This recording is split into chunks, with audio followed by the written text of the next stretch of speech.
రావణాసురుని సభలో శ్రీరాముల వారి గురించి చర్చ జరుగుతూ ఉండగా రావణాసురునికి అన్య స్త్రీ స్పర్శ వలన శాపం ఉందని, నేను సీతను అందుకే ముట్టుకోలేదని వ్యంగ్యంగా మాట్లాడుతూ ఉండగా విభీషణుడు పైకి లేచి, మీ అందరికీ రాముడంటే చాలా తేలికగా చులకనగా ఉంది.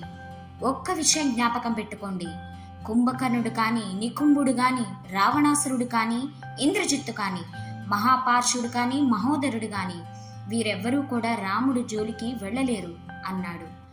ఆ మాటలకు ప్రహస్తుడు అడ్డగించినా వినయంతో నమస్కరించి, ఇక్ష్వాకు వంశస్థుడైన ఆ శ్రీరామచంద్రుడు పరమ ధర్మాత్ముడు. మీకు లేనిది ఆయనకు ఉన్నది ధర్మం ఒక్కటే. ధర్మం ఎక్కడ ఉంటుందో అక్కడ విజయం ఉంటుంది.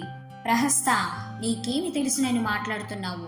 నీకు రామబాణం యొక్క రుచి ఎలా ఉంటుందో తెలియక అలా మాట్లాడుతున్నావు. గ్రద్ద రెక్కలు కట్టబడిన రామబాణములు నీ వక్షస్థలంలో నాటుకుని నీ గుండెలు చీరేసి ఉంటే నువ్వు ఇలా మాట్లాడి ఉండేవాడి కాదు. మీరందరూ బ్రతకాలనుకుంటే అందరూ కలిసి మాట్లాడుకుని ఒక నిర్ణయం చేయండి. రావణుడి మీద తిరగబడి ఆయనకు బుద్ధి చెప్పండి. సీతమ్మను ఇచ్చేయండి. అలా చేస్తే మీరు బ్రతుకుంటారు, లేకపోతే నశించిపోతారు అన్నాడు. అడ్డుపడిన ఇంద్రజిత్తుని కూడా, నీవు బాలుడివి, నీకేమీ తెలియదు. సభలో ఈ విధంగా పరస్త్రీ గురించి చర్చ జరపడం సిగ్గుగా లేదా? నీ పౌరుషం, నీ పరాక్రమం రాముడి ముందు నిలబడలేదు. లేనిపోని వ్యగ్రత తెచ్చుకొని వెర్రవేగకురా ఇంద్రజిత్తు, కూర్చో అన్నాడు. అప్పుడు రావణాసురుడు, ఇంట్లో పగబట్టిన పాము తిరుగుతూ ఉంటే ఆ పాముతో ఉండొచ్చు, శత్రువైనా శత్రువుతో ఉండొచ్చు, కానీ మిత్ర రూపంలో ఉండే శత్రువుతో ఉండకూడదు. నాకు నీ వల్లే భయం వేస్తోంది.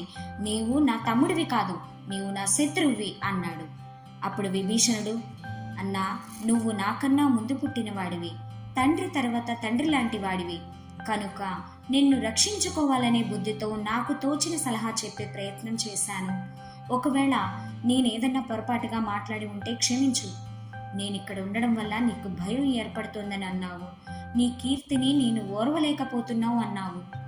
ఇప్పటికీ నా కోరిక ఒక్కటే, నువ్వు, నీ పరిజనం, ఈ లంక, రాక్షసులు, నీ బంధువులు అందరూ సుఖంగా ఉండండి అని చెప్పి రావణాసురుడికి నమస్కరించి వెళ్ళిపోయాడు. ఆయనతో పాటు నలుగురు రాక్షసులు కూడా ఆకాశ మండలంలోకి ఎగిరి రామలక్ష్మణులు ఉన్న ప్రదేశానికి చేరుకున్నారు.